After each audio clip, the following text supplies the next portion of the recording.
Up with us, we're going to do the presentations from right here so everybody can hear us a little bit better. Does that work with everybody? Everybody okay with that? All right, and then I'll help with any PowerPoint stuff up there for that stuff. So I'd like to welcome you all here. My name is Steve Schmidt. I'm with the Missoula Forum for Children and Youth. We are a county organization. We are a prevention organization. One of our main goals is underage substance abuse and prevention.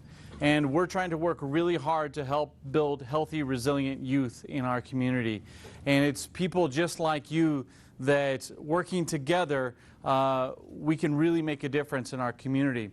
One of the things that we did a long time ago is we created what we called the Forum Galas. This is kind of the recreation of the Forum Galas, and we call them Forum Connections. This is the second one in a series of 3 that we're going to have this year. The first one was on collaboration, and the next one's going to be on money and finding a champion for your organization. And I think that will be in September 23rd. We have save-the-date cards for you to pick up on your way out if you haven't grabbed one already. So thank you so much for being here. Volunteers, they're important to our organizations, are they not? Yes. Yep. And I'm sure many of you in here are volunteers yourself. Am I correct? So I have always looked at trying to recruit and retain volunteers much like fishing. I go to the store and I see all these absolutely awesome lures. Now I have no training in fishing. Nobody ever really sat down and taught me how to fish. But I see all of these lures on the wall and I'm looking at them and I'm absolutely fascinated by them. And I don't really know if they're designed to hook me as a fisherman or if they're really designed to hook the fish. I think they're actually trying to hook me because I bought the really expensive lure, right? So I spend all this time trying to pick out the right lure. Then I get out there on the lake and I make a cast and I reel it in and I get nothing. I try again, I get nothing. I try again, and then I get hooked on a log. Now, I spent several minutes, probably 20 or 30 minutes, because I have to look at all the different lures in the store, trying to pick this thing out. And it was $10, so to me that's pretty expensive for a lure, right? And now it's hooked on a log at the bottom of the lake. I'm not going to let it go, right? I spent a lot of time and money on this thing. And so I'm going to keep pulling, I'm going to keep pulling, I'm going to waste a lot of time until eventually I give up. I cut the line, I put a different lure on, and then I go back fishing, right? Is volunteer recruitment kind of like that? We find a lure, we find something to attract volunteers, we put a lot of time and effort into it, and then it gets snagged on something. And then we're like, oh no, what do we do now? This is going to be difficult. And then if we do hook something, we get a bite, and we start reeling it in, and we're like, oh, this one's a keeper. This one's great. This one's going to be absolutely amazing. But yet it starts to fight with you a little bit. Then you get it into your boat and you drop it and it starts flailing all around. Now there's fish slime everywhere and it's messed up your entire organization, right? You have fishing tackle now everywhere. You reach down to pick it up and it jumps overboard, never to be seen or heard from again, right? And now you've spent all this time and you still don't have anything. Do we got it working? I think so. Ooh, yes, testing? Yeah. Awesome, awesome. All right. So, and now I probably don't need it as much, but we'll give it to everybody else here. And we'll move up front once we get this thing working. So does that make sense? Does anybody have an experience like that, recruiting and retaining volunteers? I've done a lot of work with the Muscular Dystrophy Association over the years and worked with a truckload of volunteers. And I've had some nightmare experiences. I spent 8 years as a police officer in Kansas City, Missouri, and I've actually had to do a field sobriety test on a volunteer at an MDA summer camp before. So it can be hard, it can be challenging, but when we hook that real keeper, when we hook that superstar, we want to be able to keep them, right? So how do we go about hooking them? So a couple months ago, I tried out for a play here in Missoula at MCT. I tried out for Spamalot. Now, I had 3 problems. 1, I haven't been in a play since I was in high school. 2, I don't know how to sing. And 3, I can't do an English accent to save my life. So it was the worst audition MCT has ever seen in their entire life. It was horrible. But what it did is it allowed me to connect with MCT. And shortly afterwards, I think it was May 16th, I received an email from Dylan at MCT. And it says, "Thank you, MCT volunteers." And then he listed the statistics that they had on those volunteers. Last season alone, over 40,000 volunteer hours. Wow. That's over 1,000 work weeks or 25 years of service in one season, folks. That's amazing, is it not? So I said, I need to find out how you guys do this. This is absolutely amazing. That's when Dylan introduced me to Terry. Terry is the International Tours Program Coordinator, did I say that right? And Director of Public Relations with MCT, which is Missoula Children's Theater and Missoula Community Theater. And what Terry's going to do is she's going to share with us her super secret tips on how to catch and land that keeper. Does that make sense? Awesome. Ladies and gentlemen, Terry Elander. And we can move up front if you'd like. Okay, well, all right. Thank you so much. Yes, I'm here today because of one mythical man named Monty Python. And Steve gave you the string of information that led us here today. Dylan Wright is one of the most dynamic, is this really on? I feel loud, but I don't figure, okay. Dylan Wright at MCT is one of the most dynamic, passionate, talented people I've ever known, and he is so sorry he cannot be here today to talk with you, and I was honored that he asked me to do that in his stead. He is in charge of basically the recruitment and wrangling of volunteers for MCT, and for the first time ever this year, he did do some math, and he talked with different facets of the company and said, well, how many hours does an usher put in per show, and how many this and how many that, and he pulled that information together, and it was, to all of us, an amazing number of hours that people contribute to our company. And so your story about fishing is excellent. I don't fish, but I think one of the analogies that came to my mind, or a couple, and they're not pretty, are that with fishing, sometimes catch and release is the way to go. Sometimes you need to release a volunteer, really, fire them, if you will.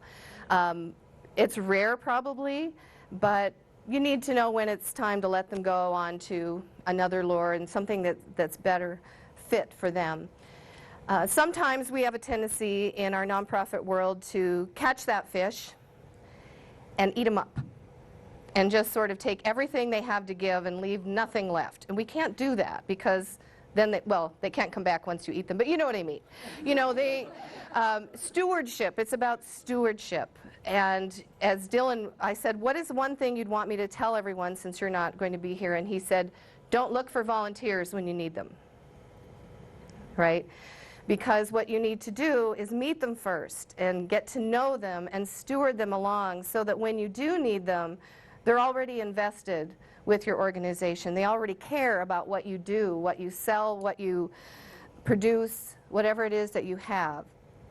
And so I'm not a big fan of notes, but I had just a couple of things, and like I said, Steve did them all already. Thank you.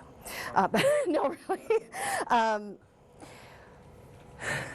You know, you need to be passionate, clearly, about what you do. And everyone here is, or you would not be sitting in this room. I know that. So that is a very key thing. That's no secret. I really don't have any secrets that are appropriate to share here. But, you know, you need to be passionate about it, and you need to really strive to be the very, very best, the gold standard at what you do. If it's Parks and Rec, if it's hospice, if it's Girl Scouts, if it's anything that you do, you need to believe in it so wholeheartedly that you can't wait to keep thinking about it, even when you're exhausted, which we know is much of the time. And because of that, you know, we like to be around people who are, and people and things who are shiny, who are popular, who are fun, who are interesting and who care about us. So be that to other people. Care about who you want to be engaged with your organization. So in the context of why I'm here at MCT, we utilize volunteers in so many ways, and one of the biggest ones that people don't really think of probably as volunteerism is being in a production, auditioning for a show. And that is a huge commitment of volunteer time for someone. Even to come to the audition, it requires a lot of brave spirit, and why not? And that's why a lot of people come to your organization probably. I don't know much about this, but I have some time to give. I think I'm good with people, whatever their reasons are. So if they see you as doing a good job and doing something meaningful in the world, they will be attracted to you initially. So the logistics of how you get from that to them eventually maybe being on your staff, which happens to a lot of us, is the stewardship and the recruitment. And Dylan has created a wonderful community of people all around the country through his wonderfully crafted email messages that are interesting to read, they're clear, they're direct, and they want people to read them. Steve said when he gets an email from Dylan, he wants to read it. Now it might say, we need someone to run the lights this weekend, or in some cases it might be an email that says, paid positions for Paul McCartney. And a lot of people read that. Some of you maybe even got this email. And so maybe you're going to be working the concert. And that may lead you to who knows what. Going on the road with Paul, probably not, but maybe a job at the university or something, and meeting new people. So email, everyone has a different opinion on the importance of this. I think it's fairly standard. You really need to do that. It doesn't take the place of face-to-face contact, and that is utmost importance. But we're all so busy, and you have a lot of people to reach. So I would say look at how you present yourself through your email. Please do spell check, please. And you know, we all work with people who are amazing individuals, but they maybe aren't a good speller, or they maybe don't know the please and thank yous and kindergarten rules. Make sure that anyone representing your organization has all those things in place, because that is your face to the world when they open up their computer. So I know that's obvious, but I still feel it's important to say that those things really matter. People see that you take the care in crafting your messages for their benefit, and so they respect that. And obviously Facebook, all the social media, we can't really do without it, and you can use it until you're just, you know, you can't stand it anymore. But it is really a very important part, and getting people to like you on Facebook, like you in person is a personal goal of many of us. But you know, you need to keep people aware of what you're doing. And so these volunteer hours matter so much. You know, there's the old, they're unpaid staff, and we understand that. They need to understand that too. And one of the biggest ways that they get that is by the simple thank you. Thank you. You don't have to give them a big party, you don't have to buy them expensive gifts, but acknowledging them and saying thank you as many creative ways as you can matters to people. We all want to be a part of something that's important. One of the misconceptions that we have at MCT that we struggle with quite a bit, especially since we got our new building in '98, which isn't so new anymore, is that it's a large organization. We have over 50 employees on our home staff, and seasonally our tour staff, like right now we have 86 actors who are out on the road in those little red trucks all around the country. I'm working to get 3 teams on flight soon to visit numerous countries in Asia and Europe. And so we're big in those ways. We've grown, you know, incrementally and methodically through the years, but we're big. So people see this big building and think, oh, they don't need me. They have a shiny thing. They they're good. And we do have a strong staff, but we truly couldn't do it. If we didn't have volunteers, we wouldn't have been able to do Les Mis or Spamalot. And I'm so sorry you weren't cast because you're hilarious. Would have been so fun. Try again. Jekyll and Hyde is this fall. Which is not really hilarious probably, but it's British. So, you know, do be careful that people don't misunderstand your organization as not needing them. They might think you don't need them because your work is so important. Hospice. Why would anybody need me to help with hospice? How can I contribute to end-of-life care for someone? You'd probably be surprised at the ways that you can. So make sure you reach out in a way that people can hear you and that they know you need them.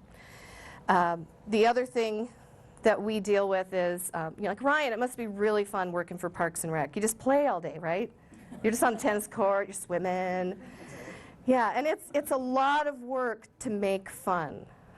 Not all of you are in the business of fun, but it's a lot of work to do what you do. So, but when people say that, the response is, it's absolutely a lot of fun to work at Parks and Rec, but we work very hard to do that.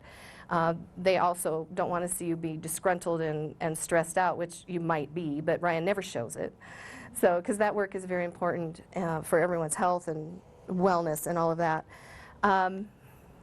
I guess we'll have time for questions in a little bit, but a couple more things I just wanted to say as far as kind of logistics for recruitment is the importance of when you're emailing, I forgot to mention this, something that we have learned and abide by as much as possible is blind copy people when you send out a big missive.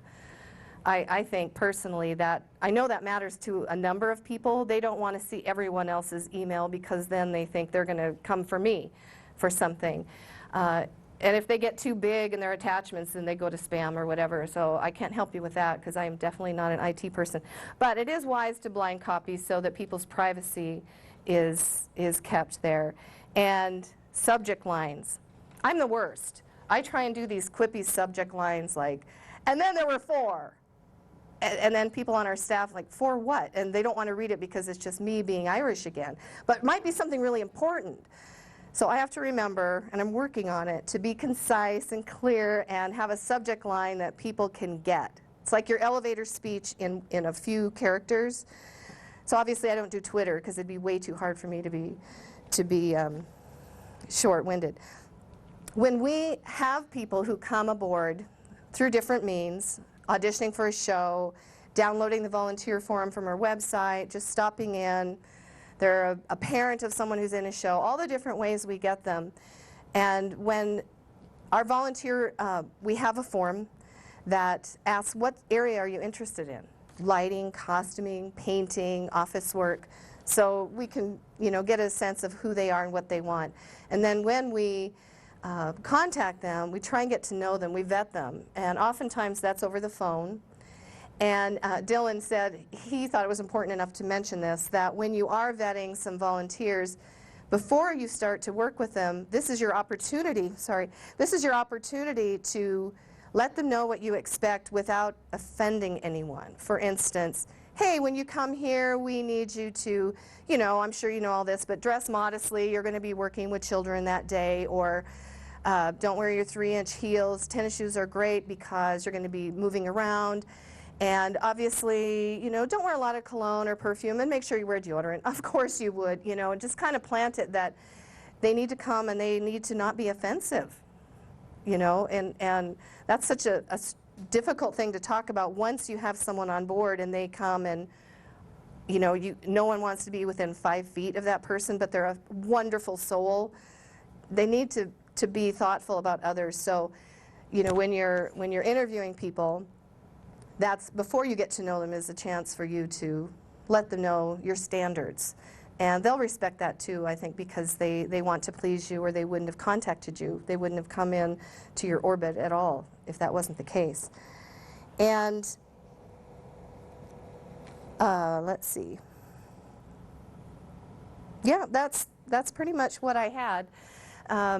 So again, no big secrets, but just being, you know, being polite, being kind, thanking them, having something meaningful for them to do when we are working with a volunteer in our touring shows. When we go to a military installation or a Parks and Rec or a school and we're striking the set, we're taking it down, the tour actors will ask the parents in the audience if anybody wants to help pack us up, you know, we'd appreciate your help. So people will come up and they will give them a task and instruct them on how to do it, and then move on to the next person and get them going, and then check back and forth. If you have somebody waiting too long to help you, they're going to get bored. They're going to think you don't need them. They're not going to feel important, and they'll probably not come back. They may not even stay that time. So keep people engaged. Be ready to instruct and guide the people who want to be a part of your organization. And they will likely come back time and again. I'm curious, I know that Steve already asked this, but how many of you began as a volunteer at the organization at which you work now? Okay. Obviously, that's important, and that gives you a keener perspective of why it's important to steward your volunteers and thank them. So that is my story. I'm sticking to it. And again, don't look for volunteers when you need them. Thank you.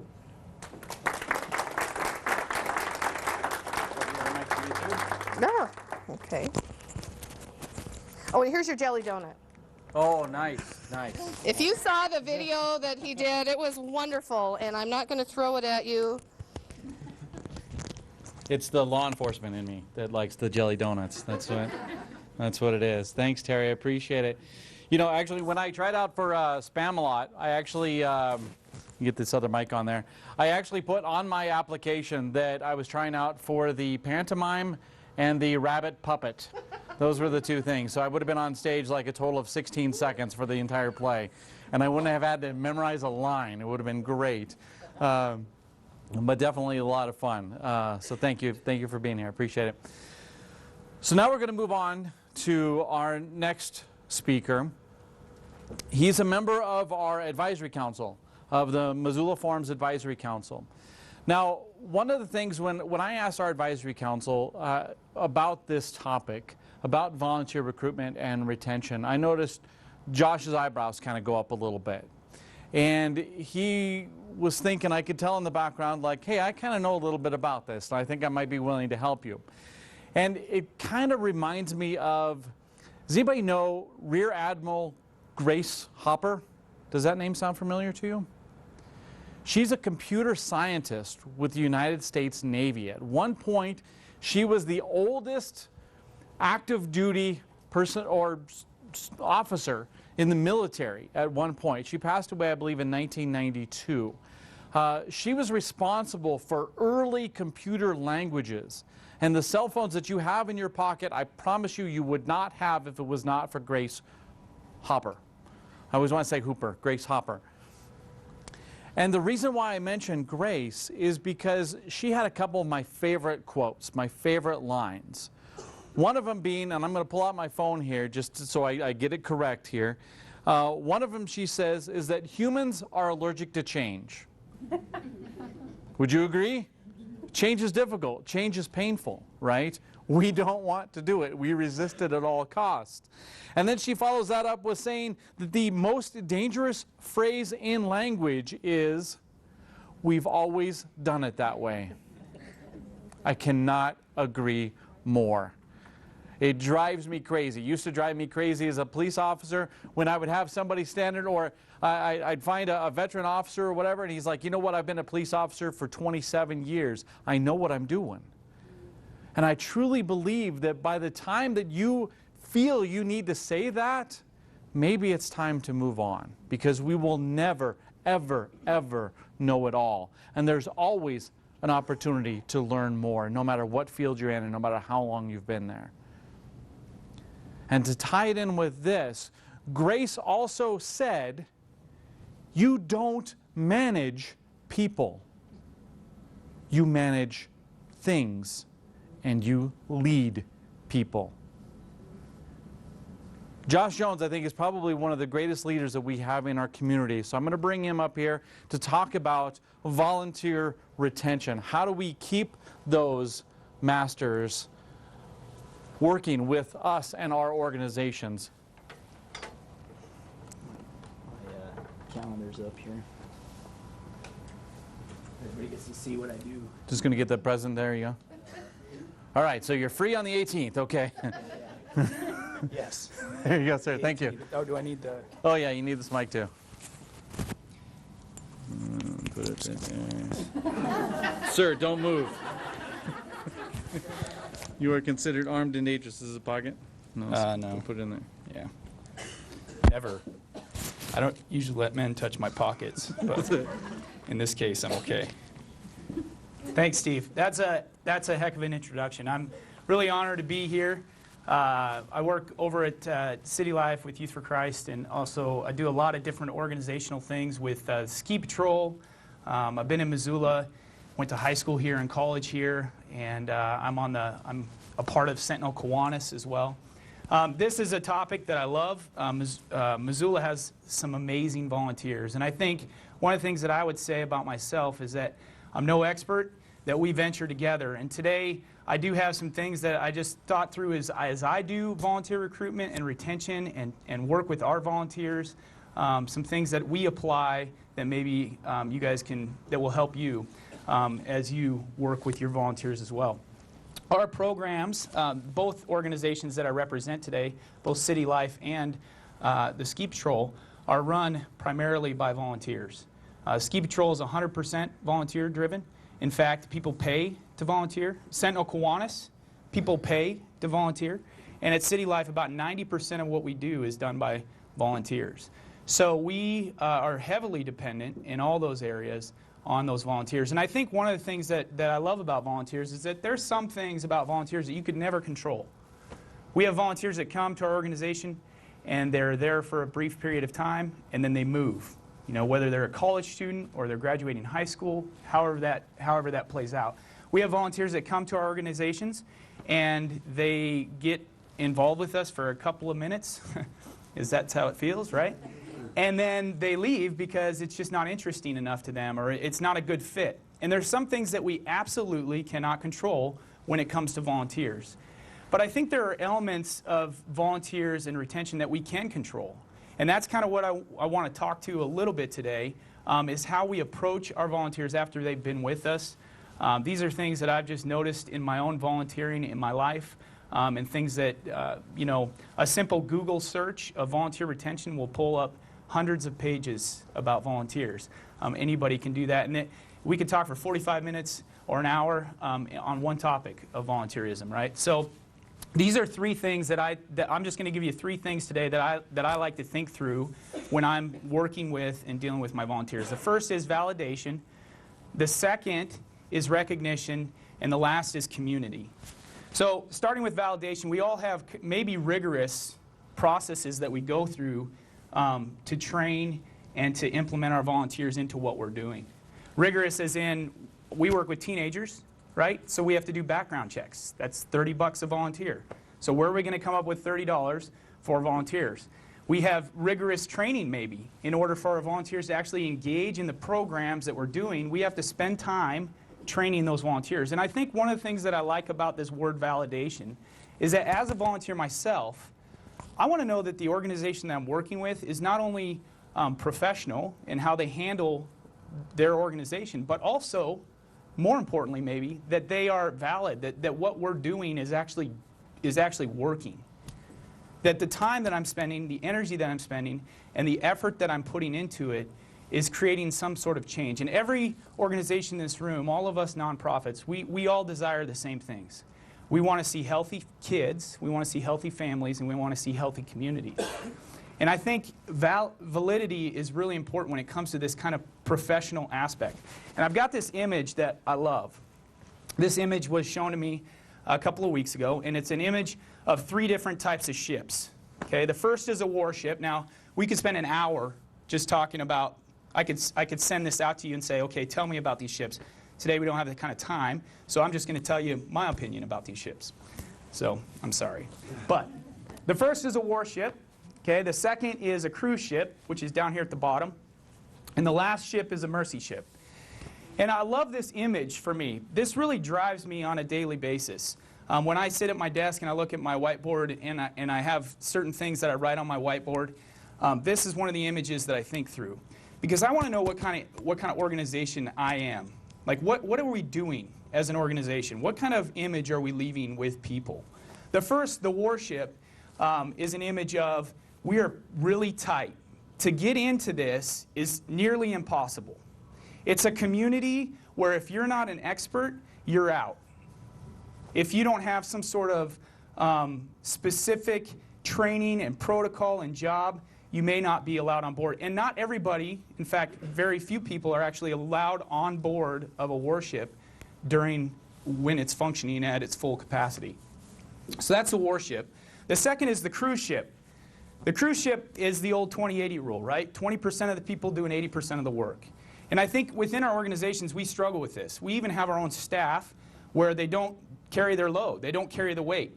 And so we have people that come into our organization that observe this, right? Not everybody is purposeful. Not everybody is walking every day with purpose in what they're trying to accomplish within our own organizations. And so volunteers come into that, and maybe they hang out with us for a while, and they serve with us for a while, and then they see this 80-20 rule happening, where some people are just there because they're having a great time, but they're not really doing anything. The cruise ship is a great image because it helps drive me as a leader to think through how I can engage all of our staff in not the 20-80 rule, but everybody on board helping out. And that's the last image, this mercy ship.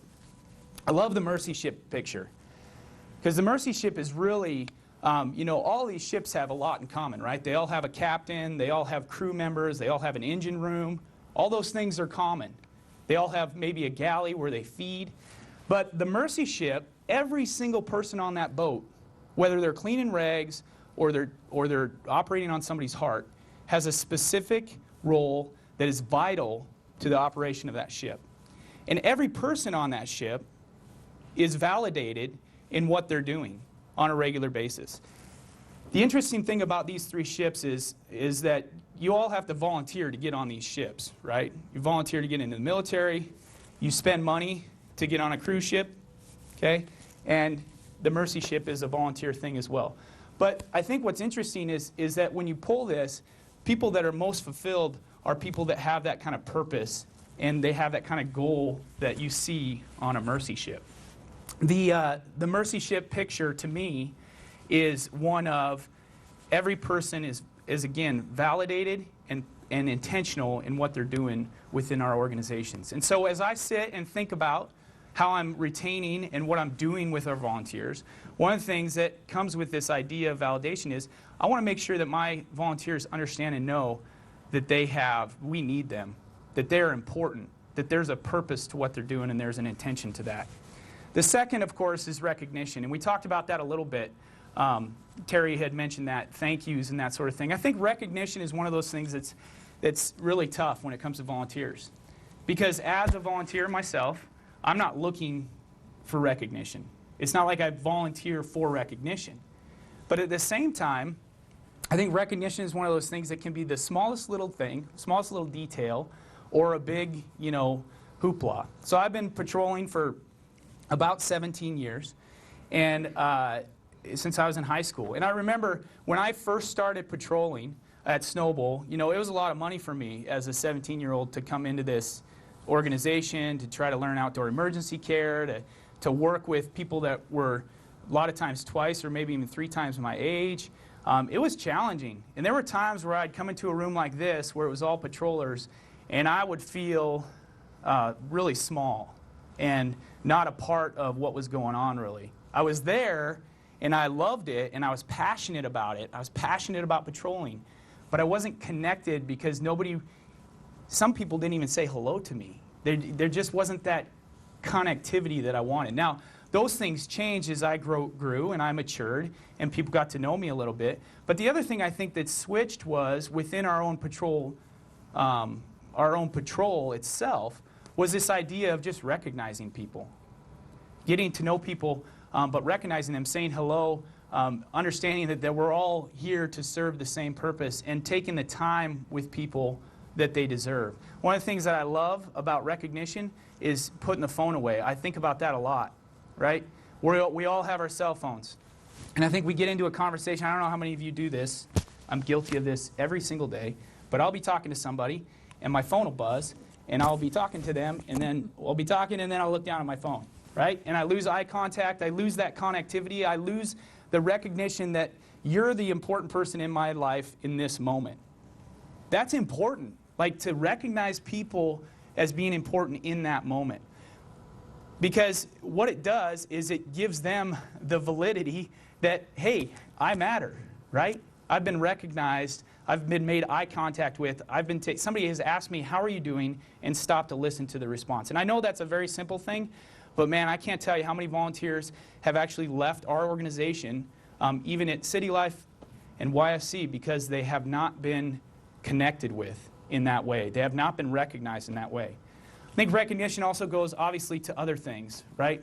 I often think of recognition as being one of my favorite things to do is I have a set of cards, thank you cards, in my desk. And at the beginning of a week, I'll take out a set of cards, and I'll put them on my desk, and I'll put a name at the top of that card. So if it's Dustin or Brandy or whoever it is, I'll write the name at the top of the card. And then my goal that week is to catch that volunteer doing something great, right? So my whole purpose is to go out and find them doing something that's cool, that is purposeful, that's intentional, that has an action that fulfills the mission of our organization. And then I'll write that little card to them and maybe put a $5 coffee card in there for them and thank them that way. But catching people doing something good, I think, is, again, it's a concept that is hard. Usually when you use catching, you don't use the phrase good, right? Catch people doing something they're not supposed to be doing. I like catching people doing stuff that's good and that's missional and that's purposeful. And I think that applies across the board. One of the things that I love is that our patrol at Snowball, we've caught on to this in a lot, especially in the last couple of years under Sherry's leadership, but recognizing that we have to recognize. So the mountain gave us these belt buckles, which I matched up with my Montana suit, right? Jeans, sport coat, belt buckle. That's a Montana suit. Okay, this is to the nines in Montana. I don't know if I'd get away with this anywhere else. But the year before that, so we got a belt buckle one year, and then the next year we got a belt. And you know, it's a really simple thing, but I got to be honest with you. Like when I got that, I felt special. I felt like, man, I'm a part of this. Like they recognized that I've done things and I've put things, effort, time, money into what I'm trying to accomplish on that ski hill or in a training session or wherever it is. And it's a really simple thing, and it didn't cost a lot of money, but at the same time, it was a nice thank you from the mountain. One of my favorite things to do, we just ran the 3-on-3 at Southgate Mall. We have a lot of volunteers that help pull that off. A lot. And so we get plaques, and they're $10 plaques. They don't cost much. And I go around to the offices of the volunteers that put in the most, you know, like really dedicated a ton of time to it, and I give them a plaque at their place of business. And what I love about a plaque that just says simply, thank you for your leadership and support of the Garden City Shootout 2014. Just a simple plaque, nothing major. Has our logo, has their name, and they hang it on their wall. When I go to their office, I see the one from maybe the year before. And what I love about a plaque like that is not only are you recognizing that person's efforts and thanking them, but it becomes a conversation piece. So I don't know about you, but when I walk into somebody's office, if you ever invite me to your office, one of the things I do is I observe. I look at the shelves. I look at the pictures on the wall. I look at the books to see, you know, maybe what you're reading. I don't know. It's just my curiosity, but I also think it's a conversation piece. So when I see a plaque like that on the wall of an organization that I support as well, and I say, oh man, you helped out with the Garden City Shootout, and they tell me all about it, it becomes a piece of conversation. Not only that, but the person that's in that office that sees that plaque, it might be a recruitment tool, right? I mean, they're sitting there and they're thinking through, boy, I'd love to get involved with them. How do I do that? And it becomes not only a thank you and a recognition, but it also becomes a tool of recruitment. And I love that. I love being able to just shake somebody's hand, look them square in the eye and say thank you because what you did was important. Recognition is the most overlooked thing I think that we do as organizations. I think we're really good at recognizing people that are top-notch, that are top tier, that put in a ton of time, and we're really, and I'm speaking from myself here, not for anybody else in the room, really bad at not recognizing those people that maybe only give an hour or two to us a month. Those are the people that help spur us on. Those are the people that drive our programs. And as Terry said, we can't recruit for the moment. We have to recruit with vision in mind. I can't recruit for the 3-on-3 tournament a month before the tournament. I need to do it now so that in February I have people around that. And there's a purpose and there's an intention in that. The idea of recognition, validation and recognition are important. I think the last thing is maybe the most important when we're talking about volunteer retention, and that is community. When I'm talking about the ski patrol, it's really interesting to stand in the room with patrollers. Because the reason that they patrol maybe started with this fascination with outdoor emergency care and taking people down a ski hill and having a badge. That's pretty important. You know, a coat that recognizes that you stand out, right? I patrol. That's no longer, I don't think that's why people stick around. I think people stick around because of the connectivity and the community that happens as a result of a shared purpose and vision. So there's a catchphrase that I love. It's called missional community, right? Where everybody might come from different backgrounds and different things, but we're all in the room for the same purpose and intention, and it's missional, whatever that is. And whether it's serving people that are hurt on a ski hill or serving kids food at lunch, whatever it is, from the range and the scope of everything that's represented in this room, we are building a community of people that are heading towards the same thing and the same goal. A missional community doesn't happen, though, within the scope of our activities at our nonprofits. A missional community happens in the backyard at a barbecue with your volunteers, where you get to know the people that you're serving with, where you give an opportunity for Ryan and Dustin to hear each other's stories, to rub shoulders, to play a game of backyard frisbee or Polish horseshoes. It's a fascinating game, by the way, Polish horseshoes. Google it. It's amazing. Okay? In the backyard, that's where a missional community happens. A missional community at City Life doesn't happen in the student center when kids are asking for gaming controllers. It happens on a Friday night when we're playing Settlers of Catan together, right? Which, by the way, I always win. So it doesn't. Nowhere in the book does it say you have to let your volunteers win. I just want you to know that. So community, though, is really a critical piece and a really critical element to retaining.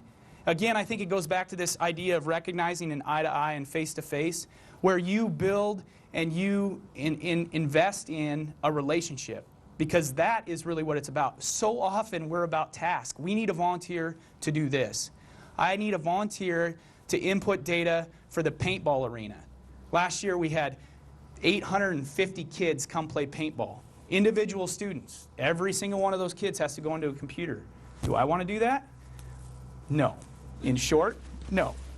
But we had about 15 different volunteers do that for us. And again, they came because of the relationship that we had. They spent the time in front of a computer that maybe they weren't that passionate about because of the relationship that we had with them. And I think community is huge. The idea of community is exactly what we have here, and the connections that we have within our community to build healthy families and healthy kids and healthy community. That's why we all do what we do, right? We're passionate about that, and we all do it from different angles, and we all do it with different things in mind. But man, community is huge. I've got a few pictures here, and as I finish up with this concept of community. So this is about all these pictures that I'm showing. I'm just going to flash through them. Represent story. And I think one of the things that I've learned through the years is that all of our volunteers, they want a place in the story. They want a voice in the story that we're trying to tell as an organization. And I don't know about you, but for me, my most memorable moments as a patroller are sharing stories about patrolling, right? My most memorable moments at City Life and with YFC are sharing stories about kids and about situations and about help. And that happens in the scope of our communities. I think when you give volunteers a voice and you give them a place in the story, they will come back time after time after time because they're a part of something that's much bigger than themselves. And I love the concept of story because everybody has one. So that's all I had. Validation, recognition, and community, I think, are three tools that we use to retain and to keep volunteers. And I hope that's helpful in some way. So thanks for having me. It was really great.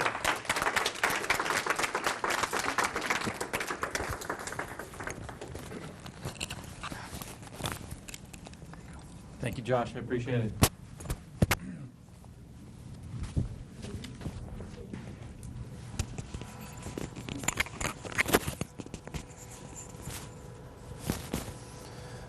The other mic we have here is this is all being recorded by MCAT. Thanks to MCAT, we're likely going to be able to see this on TV, and it'll be available for everybody to view afterwards, likely on their YouTube channel, which is a great resource for our community. So thank you, MCAT, for being here. Another thing I want to mention is back in the room, back over there, we have Colleen. Colleen, raise your hand. There she is. She's with the Office of Civic Engagement. You need help finding volunteers for your organization? You might want to talk to her. Also, volunteermissoula.org is the place to go for that. So be sure you stop and say hi to Colleen there before you leave. Okay. So this next speaker, I'm going to unplug your computer here, Josh. I'm going to try not to be to get too emotional here on this next introduction.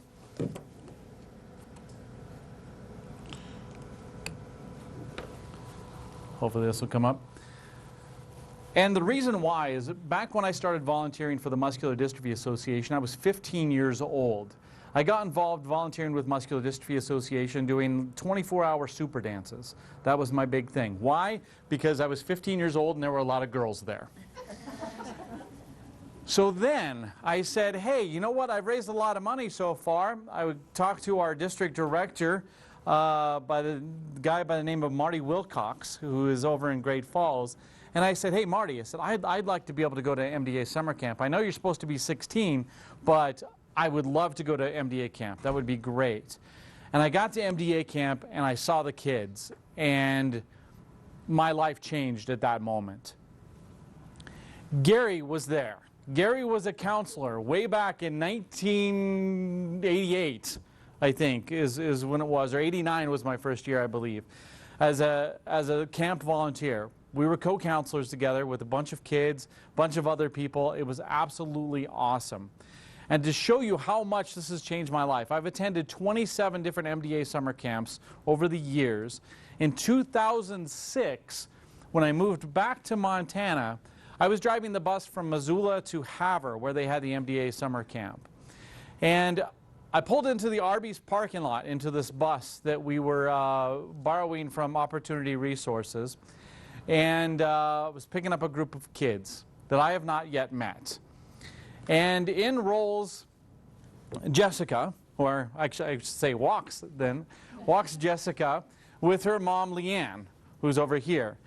And that was the first time I met my future wife and my future daughter. So MDA has been a big part of my life, and Gary has been a part of that since the beginning. And he is a real life super volunteer, folks. He will actually let you come up and touch him afterwards. He is amazing. Now, Gary's also a former firefighter here in Missoula, and what he has done for kids with the Muscular Dystrophy Association and for our families and our community as a whole since he has been in existence is absolutely amazing. I wanted to hear what it means from him. What's his perspective like as a super volunteer? How can he help us in our organizations learn more about getting people like him coming back year after year? Ladies and gentlemen, Gary Honnold. Yes. Can I touch your pocket too? Sure, absolutely. This way. Oh, okay, cool. And I'm going to go to the middle of the room. All right, I'm going to throw a curve at everybody because all of you poor people in the back haven't had a chance to sit. And I kind of like this idea because I don't like to use a microphone. And as Jessica can attend to, my voice carries, as she had to experience up at summer camp. Thank you very much for the time. I appreciate it. I appreciate all of Steve's kind words. I think he's understating his importance to the Muscular Dystrophy Association while overstating mine. He wanted me to give you the perspective of a volunteer, or to get inside the mind of a volunteer. Now, we don't want to get inside this mind. We don't have the time, and we definitely don't have the resources to do that. But I hope what I can show you through 27-odd years of volunteering for one organization in particular, so I can only give you my myopic view of my experience with the Muscular Dystrophy Association. I started out growing up in rural Montana in the 70s. Before internet, before texting, before satellite TV. So you had a very distinct feeling of isolationism. And I think when you look at volunteers, no matter how altruistic their motives are or how much they give, there's a selfish part of them that's doing what they're doing. And as you do your jobs that you do, you will find that interior motivation is different with each one. But I think the commonality with all of that is that they want to belong to something bigger. And so I'm really going to reiterate what Josh and what Terry have said. That community, that being a part of something bigger than yourself. I met a young man, a little cute 4-year-old boy named Andrew. He was my bus driver's son. I got through knowing that little boy and his dad. They asked me to be a counselor up at MDA summer camp. Like Steve, I was too young, but I was able to charm my way into becoming a counselor up there. And from the moment I set foot on the campground at MDA summer camp, I knew I had found home. I saw like-minded people, not just people that the only reason why we were friends was geographic location or convenience of going to the same school. These were my people. The kids, the counselors, the MDA staff, the paid people that were implementing the summer camp, these were my people. I instantly felt a part of that. And everyone asked, and Stephen asked, what made you go back for over 27 years? And it's anybody that knows Jessica, it's Jessica. And there's hundreds of kids' names that you could plug in where Jessica was, not making her any less important, but making them that much more important. So first and foremost, who is your constituency? Who are you serving? Because if you understand that in your paid staff position or you're in your recruitment for volunteers, then you kind of understand the motivation of the people that are going to be drawn to help your organization. So from going to summer camp and learning from the campers themselves, extreme patience, accepting of blowing off the things that as a high school student, you would just lose your mind over because you thought it was the end of the world. And then you see an MDA patient going in to have rods put in their back. Same age as me, completely different set of circumstances, and they handled it with a dignity and a compassion that you didn't see in everyday life. And that can't help but affect you as a person. And so through a few years of involvement with MDA, I was going in one tract, and the minute I started getting involved with the patients and the staff with MDA, my life took a different turn. I would have never become a professional firefighter and served over 21 years in this community if it hadn't have been the people and the connections I made through MDA. The organization that I work for now, I retired, we're a nonprofit. I knew I was going to go down the road of working for nonprofit or public service. The minute I got involved with MDA, that was who I was. That's what was going to motivate me. The only organization that could have drugged me away from having the best job in the universe, which is being a professional firefighter, was the National Fire Protection Association.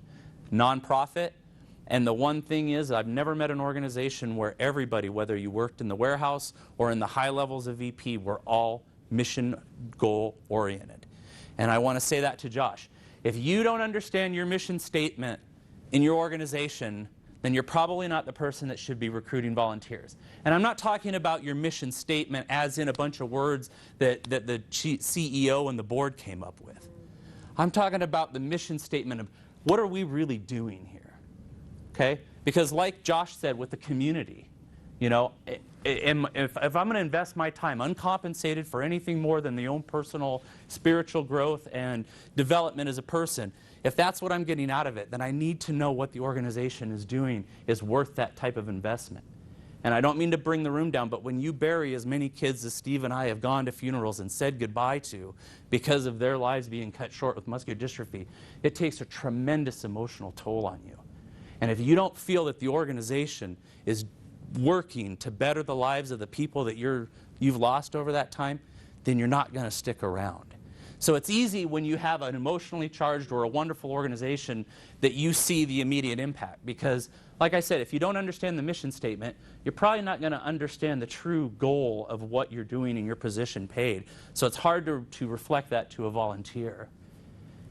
And I think that, you know, with muscular dystrophy patients, it's really easy to do because not only do you have to understand the mission statement, but me as a volunteer, I have to see that the money that I helped raise at the Hopathon or the lockup, driving the jailbirds for the lockup, I have to see that go into whether it's summer camp or checkups, gene therapy, whatever aggressive thing that your organization would do to better your constituency, then I see the payoff in that. It's not just my selfish, I get to hang out and learn from a master of patience and calm and love.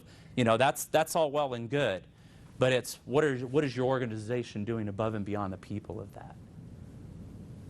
And I think that as you look at that, remember that if you're a client-oriented service and you're through a completely analytical, cold view, that is a client or it's a provided care that we give to that person.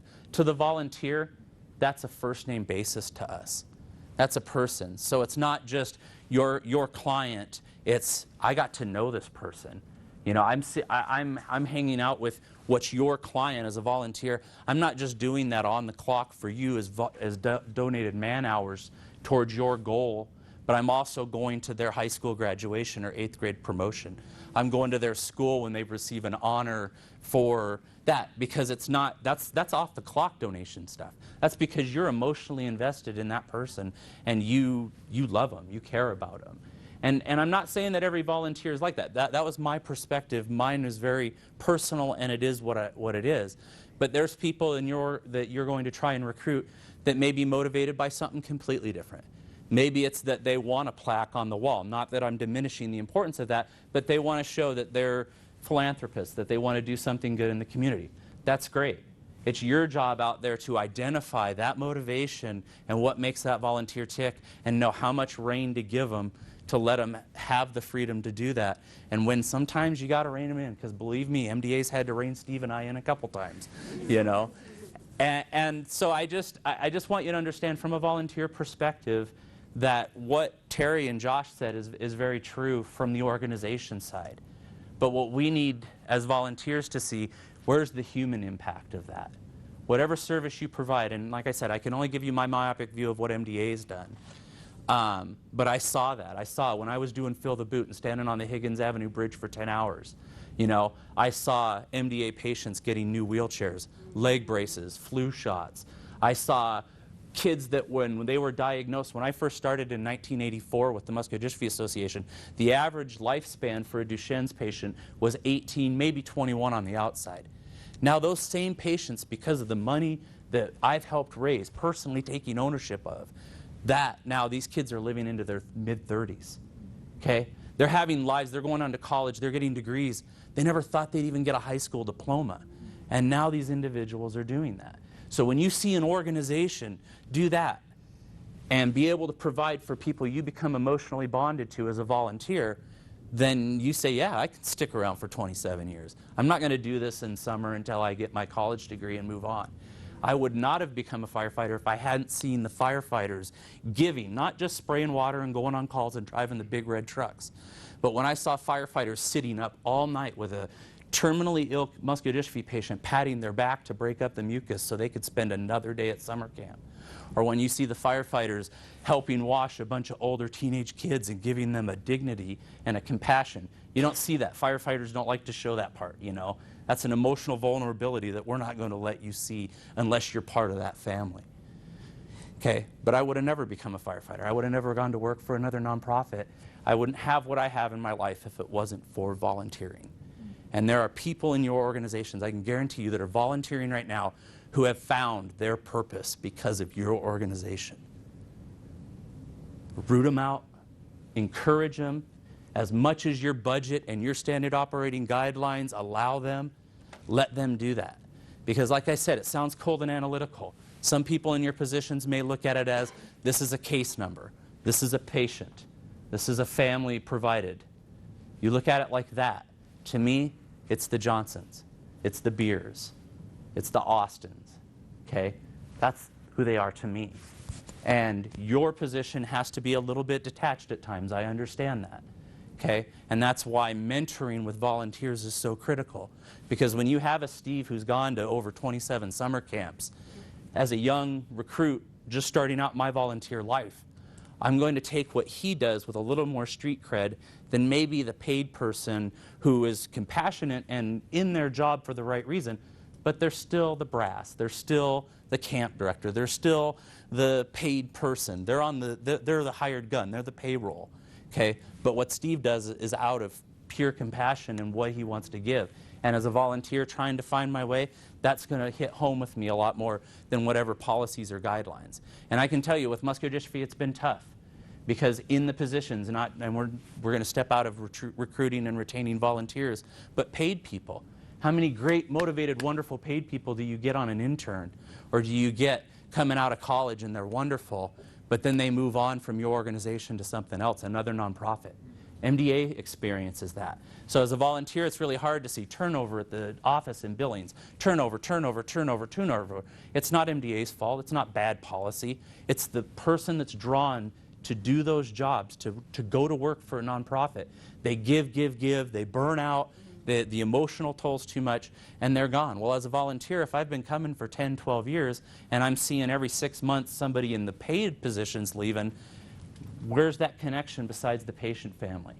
So whether it's the next level up as a VP, a district person, you are in a position of leadership in your organization, you're the one, you know I'm going to be here for 5, 10 years. I don't know if this patient position's going to be here in consistency, but I know I'm personally going to be here representing my nonprofit a lot. And I'm the one that the volunteers need to see. There is stability here. Here's the granite. Here's what we are. Not just what our mission statement accomplishes and how it affects the people you love, but I'm here to help guide the ship. So when you, as a volunteer of 20-some years, come to me and say, you know, I'm wondering if maybe we need to look at a different perspective, that voice is heard. That voice is taken like, okay, the person, I may not be able to do it because of budget issues or guidelines in my department, but at least I'm getting an outside perspective from someone that's put in the sweat equity and given of themselves. So I hope some of that can help you. Thank you.